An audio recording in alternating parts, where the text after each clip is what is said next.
Ang Rusya ay naghahanda para sa bagong yugto ng digmaan at para dito inihanda nila ang lahat ng kondisyon para sa malawakang mobilisasyon. Kahapon, inutusan ni Vladimir Putin sa pagpupulong ng militar na suriin ang papel ng mga kaalyado ng Ukraine na tinawag niyang tagapag-udyok ng pagpapatuloy ng labanan upang makagawa ng responsableng desisyon laban sa kanila sa hinaharap. Ngunit malinaw itong pagtatangkang manakot. Parang sinasabi ninyong binibilang ninyo kung sino ang tumutulong sa Ukraine at balang araw ay aatakihin sila. Nakakatawa na sinasabi ni Putin na ang kanluran ang natutulak sa laban. Simple lang ang solusyon at pwedeng matapos agad ang digmaan. Hindi ko ito sinasabi sa mga maruruming Ruso, isang iglap lang talaga. Lahat ng mga Ruso ay mag-empake ng kanilang mga gamit, tumalikod papuntang Moscow at umalis sa teritoryo ng Ukraine. Kapag tumawid na ang huling mga Ruso kasama si Putin sa hangganan ng Ukraine at Russia, matatapos na ang digmaan. At hindi na kailangan dito ng kahit anong mga tagapag-udyok, talagang wala nang kailangan, basta bawat Ruso ay nag-empake ng kanyang mga gamit at bumalik na sa Russia. Maniwala kayo, walang hahabol sa inyo o aatake sa Russia pagkatapos nito. Pag tumawid na ang huling Ruso sa hangganan, tapos na ang digmaan. Iyan ang garantiya ko, mangyayari yan. Matatapos ang digmaan at hindi kailangan ng Ukraine ang teritoryo ng Russia. Iyan ang mabangis na tribo. Hindi ito kailangan ng mga Ukrainian o ng kanluran. Hindi rin ito kailangan ng kahit sino. Mamuhay na lang kayo ng payapa matatapos na ang digmaan. Isa na namang lirikal na paglihis ito. At ayun, sinabi rin ni Vladimir Putin na dapat ay pagpatuloy din ang pagsusuri sa pagkakasangkot ng bawat nag-uudyok sa pagpapatuloy ng digmaan sa Ukraine. Dapat magsagawa ng pagsusuri sa pagkakasangkot ng bawat isa sa kanila sa aktwal na labanan. Kailangan natin ang pagsusuring ito para sa posibleng paggawa ng mahahalagang desisyon sa hinaharap. Sa anumang kaso, maaring kailanganin natin ito. habang ipinapaliwanag ang kanyang posisyon, binanggit ni Vladimir Putin ang pahayag ng ilang leader ng European Union noong Hunyo 7 na ayon sa kanya, pinuri ang makabago at malikhaing paggamit ng Ukraine ng teknolohiyang walang piloto. Pagkatapos, pinalabas ni Putin ang propagandistang linya na sinusuportahan ng Europa ang mga gawa-gawang pag-atake ng sandatahang lakas ng Ukraine na inimbento niya sa mga bata sa dormitoryo, sa mga bus na may mga Belarusian, sa mga sibilyang pasilidad at infrastruktura ng sibilyan sa teritoryo ng Russia at iba pa at iba pa. Nakakalimutan ni Putin banggitin na ang inaatake ay mga pabrika ng militar, mga refinery ng langis, sektor ng enerhiya at pasilidad ng lohistika. Alam natin ang dahilan niya rito. Pero ang punto ng pahayag na ito ay iba. Sinubukan ni Vladimir Putin na takutin ang mga kaalyado sa Europa. Sa totoo lang, kagabi lang sinabi ni Putin na suriin ang pagkakasangkot tapos ngayong umaga na. Naglabas ng pahayag ang Ministry ng Ugnayang Panlabas ng Rusya tungkol sa partisipasyon ng mga bansa sa Baltiko sa pag-atake ng Ukraine sa infrastruktura ng Rusya. Kasabay ng bagong atake ng sandatahang lakas ng Ukraine sa mga pantalan sa Petersburg at sa rehiyon ng Leningrad. Narito ang pahayag ni Pangalawang Ministro ng Ugnayang Panlabas ng Rusya, Mikhail Galuzin. Mayroon kaming beripikadong impormasyon na ang Latvia at iba pang mga bansang Baltiko ay nagbigay na ng kanilang mga air corridor para sa mga Ukrainian drone na umatake sa sibilyang infrastruktura ng ating bansa. Sa loob lang ng isang gabi, agad na ihanda ng Ministry ng Ugnayang Panlabas ng Rusya ang ulat para kay Putin tungkol sa pagkakasangkot ng mga bansa sa Baltic sa digmaan sa Ukraine. Noon, ang Ministry ng Tanggulan ng Rusya rin ang naglabas ng ganitong pahayag. Noong Mayo, sinabi ng ahensyang ito na may tangkang pag-atake ng mga drone ng Ukraine sa Petersburg gamit ang teritoryo ng Latvia. Nauna nang inanunsyo ng kinatawan ng Ministry of Foreign Affairs ang parehong paratang laban sa Baltics at Finland. Ang Ministry of Foreign Affairs ng Russia, tagapagsalita nitong si Mashka Zakharova at assistant ng presidente na si Patrushev. Noong Abril, sinabi nilang pinapayagan ng mga estadong ito ang paggamit ng kanilang airspace ng mga Ukrainian drone para umatake sa Russia. Ngayong may banta si Vladimir Putin sa Baltic, iminungkahi ng Ministry of Defense ng Russia na tuluyang kansilahin ito. Ang sapilitang medical na eksaminasyon para sa mga sundalong nasa ilalim ng kontrata at mga namobilisa upang matukoy ang kanilang karapat-dapat para sa serbisyo militar. Inilatala sa portal ng legal na proyekto ang draft ng mga pagbabago sa batas. Ang mga pagbabago ay ipatutupad sa panahon ng mobilisasyon, batas militar o sa panahon ng digmaan. Ibig sabihin kapag kailangan ni Vladimir Putin ng mas maraming karneng kanyon. Ang draft ng mga pagbabago ay nagdadagdag ng bagong probisyon sa Artikulo 5.1 ng Pambansang Batas tungkol sa tungkulin sa militar, kung saan ang medical na pagsusuri ay magiging sapilitan lamang sa mga natatanging kaso.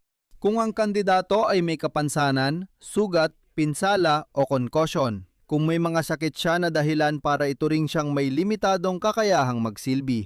O kung may sakit siyang dahilan para hindi siya karapat-dapat sa serbisyo na malinaw na dapat kitang-kita. Kung di nakikita ang sakit o kapansanan, agad na itinuturing na karapat-dapat. Kung walang malinaw na kapansanan o sakit ang lalaki, ayon sa mga pagbabago sa batas na ito, agad siyang ipapadala ng Ministry of Defense ng Russia para lumaban. Ibig sabihin, di na kailangan ang Military Medical Commission at may lohika rin ito.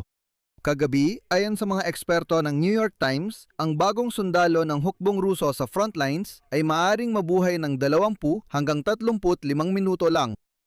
Dahil sa malawak at epektibong paggamit ng drone ng Ukraine, mabilis na mamatay ang mga sundalong Ruso. Narito ang kwento. Ayon sa historiador na si Peter Frankopan, batay sa mga Rusong blogerong militar, sinulat niyang kapag naitalaga sa labanan, ang sundalo ng Russian Federation ay maaring mabuhay ng 10 araw hanggang 3 linggo. Ibig sabihin, mula training ground hanggang pagkamatay sa labanan. Maraming bagong recruit sa Russia ang ilang araw lang ang training bago ipadala agad sa harap. Pagkalabas nila sa labanan, mga 20-35 minuto lang, tapos na wala na ang Russian. Kaya ano pa silbi ng sobrang hirap na medical na pagsusuri? Kasabay nito, 30% ang ibinaba ng recruitment ng bagong kontraktual sa Russia ngayong taon. Iminungkahi ng Ministry of Defense ng Russia na ang Medical Commission para sa may obligasyong militar ay gawin na lang sa espesyal na kaso gaya ng may kapansanan o seryosong sakit. Tulad ng alam ninyo, walang gustong magkasakit, lalo na kung kailangan ni Vladimir Putin ng mas maraming suporta sa harapan.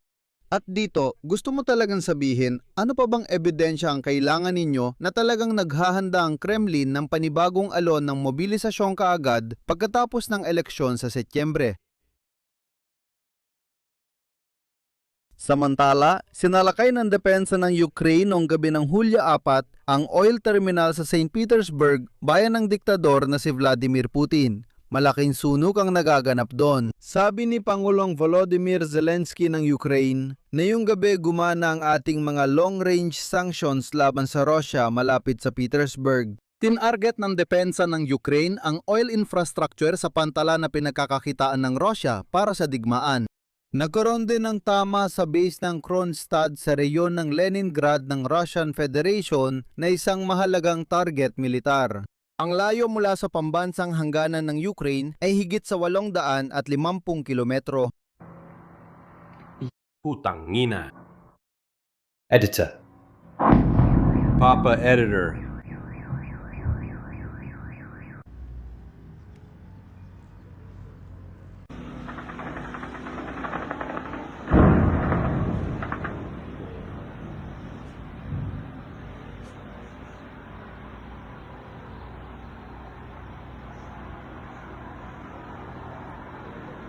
Editor ng Subtitle 4. Editor ng mga subtitle Semkin Tagawasto a Egorova. Ipinapansin ko na ang Petersburg Oil Terminal ay isa sa mga pangunahing Baltic na sentro para sa pag-export ng mga produktong petrolyo ng Russia.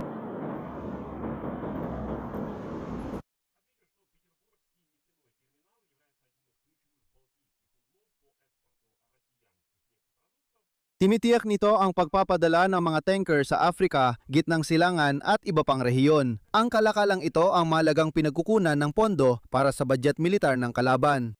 Ayon sa ulat, bumagsak ang mga piraso ng drone sa pantalan ng Vysotsk, isang pangunahing pantalan ng Russian Federation sa silangang Baltic Sea. Ang St. Petersburg na oil terminal na may status na estratehiko ay huling inatake noong gabi na ika-3 ng Hunyo. At bilang resulta ng pag-ataking yon na naganap sa araw ng pagbubukas ng St. Petersburg International Economic Forum, nagkaroon ng malaking sunog sa loob ng terminal at isa pang pag-atake sa terminal ay nangyari noong ika-6 ng Hunyo. Sa kabuuan, ayon sa ulat ng Ministry of Defense ng Russian Federation, noong gabi bago sumapit ang Sabado, sa 19 na reyon, pati na rin sa ibabaw ng katubigan ng Dagat Azov at Dagat Itim, 389 na Ukrainian na drone na uri ng eroplano ang na-intercept. Dito ko natatapusin ang inyong opinyon at mga konklusyon. Isulat ninyo sa mga komento sa ilalim ng episode na ito. Mag-subscribe sa channel, pindutin ang kampanilya at huwag kalimutang mag-like. Yan lang po, ingatan ninyo ang inyong sarili. Paalam sa lahat. Dito ko natatapusin ang inyong opinyon at mga konklusyon ay isulat ninyo sa mga komento sa ilalim ng episode na ito. Mag-subscribe sa channel, pindutin ang kampanilya at huwag kalimutang mag-like. Iyan lang po, ingatan ninyo ang inyong sarili. Paalam sa lahat. Paalam.